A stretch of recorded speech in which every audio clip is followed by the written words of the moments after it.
بسم اللہ الرحمن الرحیم وما آتاکم الرسول فخذوہ وما نہاکم عنہ فانتہوا تآخر۔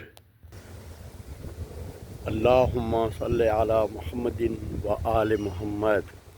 السلام علیکم میرے بہن بھائیوں، جس قدر ہو سکتا ہے اللہ کو یاد رکھا کریں، اس میں فائدے ہی فائدے ہیں۔ سب سے بڑا فائدہ یہ ہے کہ آپ گناہوں سے انشاءاللہ دور رہیں گے۔ اللہ تعالیٰ فرماتے ہیں کہ جو بھی میرا رسول فرمائے اس کی اطاعت کیا کرو، اس کے بارے میں انکار کرنا، ان کی نافرمانی کرنا عذاب کا موجب بنے گا جب تک آپ استغفار توبہ نہیں کریں گے۔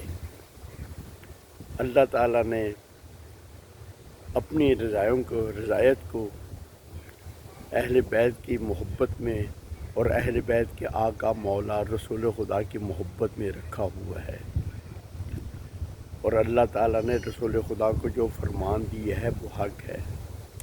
آپ کے سامنے ہے یا ایھا الذین آمنوا استعینوا بالصبر والصلاۃ ان اللہ مع الصابرین۔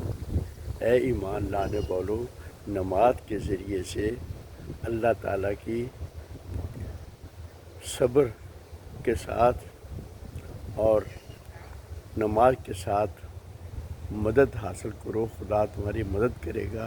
اور ساتھ ہی کہا ہے اللہ تعالیٰ صابرین کے ساتھ ہے۔ ابن سعد نے طبقات کبریٰ میں مجاہد سے روایت کی ہے کہ ابھی علی علیہ السلام، مولا علی علیہ السلام 10 سال کے تھے تو انہوں نے رسول خدا کے ساتھ نماز پڑھی۔ اب آپ اس آیت کو اس واقعے کے ساتھ لے کے جائیں کہ مولا علی نے شروع سے ہی نماز کا سہارا لیا ہے۔ اسی روایت میں ہے کہ سب سے پہلے ایمان لانے والے اس وقت آپ 9 سال کے تھے، بلکہ یہ بھی لکھا ہوا ہے 9 سال سے کم تھے، تو آپ نے نماز پڑھی اور آپ نے کبھی بتوں کے آگے توجہ نہیں کی۔ اب آپ دیکھ لیں کہ بتوں کے آگے توجہ اس وقت کی جاتی ہے جب بڑے بھی بتوں کے پاس جائیں۔ جب بڑے بتوں کے پاس نہیں جاتے تھے تو یقیناً مولا مشکل کشا نے رسول خدا کی محبت میں بتوں کی طرف توجہ نہیں کی۔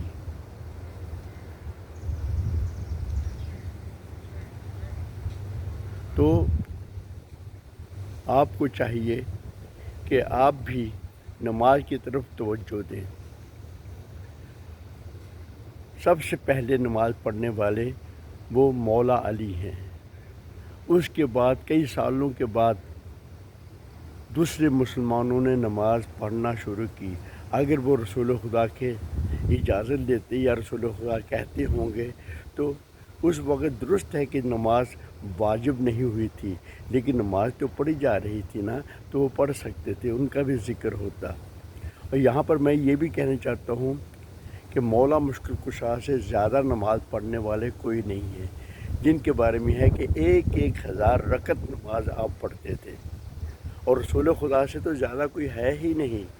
اور اسی طرح آپ جانتی ہیں کہ جس حالت میں بھی آپ جنگوں میں دیکھ لیجئے، جنگ صفین کا واقعہ دیکھ لیجئے کہ میدان جنگ میں نماز کو آپ نے کس انداز سے ادا کی، اور جب مشورہ دیا گیا تو آپ نے کہا کہ جب تک احکامات کے وقت پر ادا نہ کی جائے تو پھر ہماری جنگ کا کیا فائدہ، ہمارا اس حرب کا کیا فائدہ۔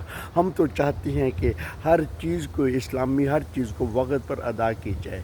اور اسی طرح آپ دیکھ لیجئے کہ زخمی حالت میں وہ جو آپ کے پاؤں میں تیر لگا ہوا تھا، آپ کی پنڈلی میں تیر لگا ہوا تھا، نہیں نکل رہا تھا، لیکن نماز کی حالت میں نکال لیا گیا۔ اب آپ دیکھ لیں کہ مولا مشکل کشا نے جانتے ہوئے کہ ممکن ہے یہ واقعہ ہو جائے، اس کے باوجود مسجد میں قدم رکھا، نماز کے لیے قیام کیا، اور مسلمانوں نے، کیونکہ عبد الرحمن ابن ملزم اپنے آپ کو مسلمان کہتا تھا نا، تو مسلمانوں نے رکن اسلام کو کس انداز سے گرایا، لیکن مولا علی گرے، رکن اسلام اسی طرح محفوظ ہے۔ یہ سب قربانیاں ہیں ان لوگوں کی، تو ہمیں چاہیے کہ نماز کی طرف توجہ دیں اور اللہ تعالیٰ سے کہیں یا اللہ ہمیں بھی نماز پڑھنے کی توفیق عطا فرما۔ یہ تمام واقعات اس میں سے اکثر ہمارے سنی بھائیوں نے بڑی ہی بہادری سے لکھے ہوئے ہیں کہ علی سے بڑھ کر کوئی نہیں ہے۔ وما علینا الا البلاغ المبین۔